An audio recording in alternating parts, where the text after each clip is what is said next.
ये क्वेश्चन बहुत ही easy question है। जिसने भी एनसीईआरटी ज्योग्राफी की क्लास 11th की बुक पढ़ी है, इंडिया फिजिकल, उसमें जो रिवर्स वाला चैप्टर है यानी इंडियन ड्रेनेज सिस्टम, उसे जिसने पढ़ा है अच्छे से और उसमें जो मैप्स दिए हुए हैं उसको देखा है। इवन जो क्लास 9th की बुक है उसमें भी रिवर से रिलेटेड चैप्टर है, तो उसे भी अगर पढ़ लिया है, या कोई भी ज्योग्राफी की बुक किसी ने पढ़ी है इंडियन ज्योग्राफी की, साथ में जो एटलस है उसमें इंडिया का जो फिजिकल मैप है उसे देखा है, अगर ठीक से नहीं देखा है, ऊपर ऊपर देखा है, तो भी ये क्वेश्चन सॉल्व हो जाएगा। अब क्वेश्चन को देखते हैं। पहला स्टेटमेंट क्या है इसमें? It has an antecedent drainage system. जब हम चैप्टर पढ़ते हैं रिवर्स वाला, तो उसमें एंटीसेडेंट रिवर्स के बारे में होता है कि कौन कौन से रिवर्स एंटीसेडेंट है, यानी हिमालय के बनने से पहले से वो नदियाँ हैं। तो इसमें सतलज आता है, ब्रह्मपुत्र आता है, तीस्ता आता है, इंदस आता है, कोसी रिवर का जो एक ट्राइब्यूटरी है अरुण रिवर, ये सब आते हैं। तो अगर किसी को पता है कि एंटीसेडेंट रिवर्स किसे कहते हैं, तो इसके लिए ये क्वेश्चन थोड़ा इजी होगा।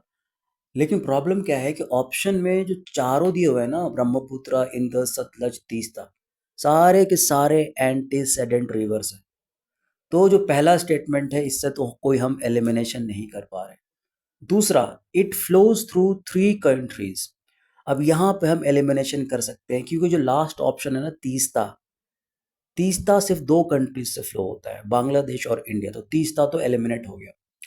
Third, it originates in the Tibetan plateau. तो टिबेटन प्लेटो से भी तीनों रिवर्स ऑरिजिनेट होते हैं, ब्रह्मपुत्र, इंदस और सतलज। लेकिन इसके बाद जो लिखा हुआ है थर्ड स्टेटमेंट में ही, it is an important river for irrigation.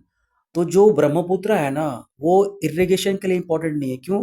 क्योंकि असम में तो ऐसे ही बहुत बारिश होती है मानसून में, ईस्टर्न पार्ट ऑफ इंडिया में मानसून का बहुत ज़्यादा बारिश होता है। उल्टा वहाँ पे इतनी ज़्यादा बारिश होती है कि ब्रह्मपुत्र में फ्लड आ जाता है। तो ब्रह्मपुत्र इरिगेशन के लिए इम्पोर्टेंट नहीं है। तो ए ऑप्शन तो हट जाएगा, बचा इंदस और सतलज। तो लास्ट स्टेटमेंट क्या है? It does not form distributaries. अब सतलज तो इंदस का ट्राइब्यूटरी है, सतलज इंदस में जाके मिल जाता है। इंदस जो है वो जाके अरेबियन सी में ड्रेन होता है। तो जो सी में ड्रेन होगा, ओशन में ड्रेन होगा, वही तो डिस्ट्रीब्यूटरी बनाएगा ना।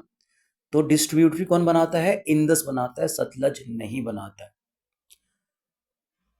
तो हमारा आंसर क्या हो गया? सतलज, क्योंकि ये सारे कंडीशंस को सेटिस्फाई कर रहा है जो भी दिया हुआ है क्वेश्चंस में, ऑल 4 स्टेटमेंट्स।